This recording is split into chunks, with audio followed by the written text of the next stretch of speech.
Hello and welcome. Today we're going to discuss a very serious and heartbreaking neural tube defect called anencephaly. This condition, affecting the development of a baby's brain and skull, has a profound impact on families and raises many important questions. We'll explore what anencephaly is, its causes, how it develops, and what we know about managing and potentially preventing it. The exact cause of anencephaly is often multifactorial and remains largely unknown. However, several risk factors have been identified. A significant factor is a deficiency in folic acid, a B vitamin crucial for proper neural tube closure during early pregnancy. Other potential contributing factors include genetic abnormalities, environmental exposures, and certain maternal health conditions such as uncontrolled diabetes.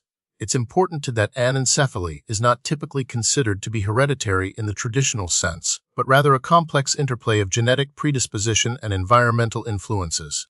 Anencephaly occurs during the first few weeks of pregnancy when the neural tube, the structure that develops into the brain and spinal cord, fails to close completely at the cephalic or head end.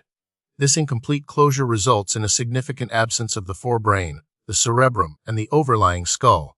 The remaining brain tissue is often exposed and lacks the protective covering of bone and skin. The absence of the forebrain prevents the development of consciousness, thought, and higher-level cognitive functions. Anencephaly is a relatively rare condition. Its prevalence varies across geographical regions and populations. Generally, it's estimated to occur in approximately 1 in 10,000 births, though some studies report slightly higher or lower rates depending on the specific population being examined. Rates have decreased in many countries due to increased awareness of the importance of folic acid supplementation during pregnancy. The signs and symptoms of anencephaly are usually apparent at birth. The most obvious indication is the absence of a large portion of the skull and brain. Infants born with anencephaly are often blind, deaf, and unable to feel pain. Reflex actions such as breathing and responses to touch may be present, but they are controlled by the remaining brainstem function.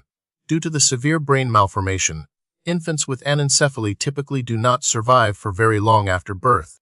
Anencephaly is typically diagnosed prenatally through ultrasound imaging, usually performed during the first or second trimester.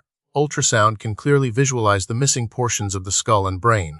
In some cases, elevated levels of alpha fetoprotein as AFP in the mother's blood during prenatal screening may also raise suspicion of a neural tube defect, prompting further investigation with ultrasound. Amniocentesis can also be used to confirm the diagnosis and assess for genetic abnormalities. While anencephaly itself doesn't have subtypes in the traditional sense, it's important to distinguish it from other neural tube defects. Conditions like encephalocele, where the brain protrudes through an opening in the skull, are related but distinct. The severity and extent of the neural tube defect define the presentation and prognosis of anencephaly. There is no cure for anencephaly, and treatment is primarily supportive. Medical interventions focus on providing comfort and care to the infant. This may include providing warmth, nutrition, and managing any breathing difficulties.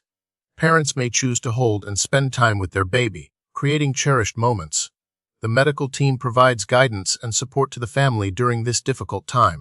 The most effective way to prevent anencephaly is through adequate folic acid intake, especially before conception and during the early weeks of pregnancy.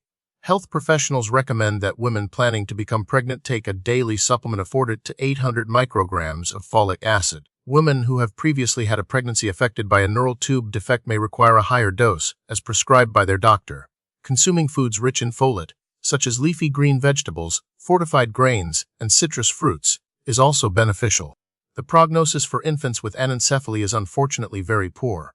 Most infants with anencephaly are stillborn or die within hours or days after birth. There have been incredible advances in prenatal screening and diagnostic tools allowing for earlier detection. Research continues to explore the genetic and environmental factors contributing to neural tube defects, with the hope of developing more effective prevention strategies in the future. Support groups and resources are available for families affected by anencephaly, providing emotional support and guidance during their journey. It's crucial to remember that research and advocacy efforts are ongoing, working towards a future where neural tube defects like anencephaly are significantly reduced.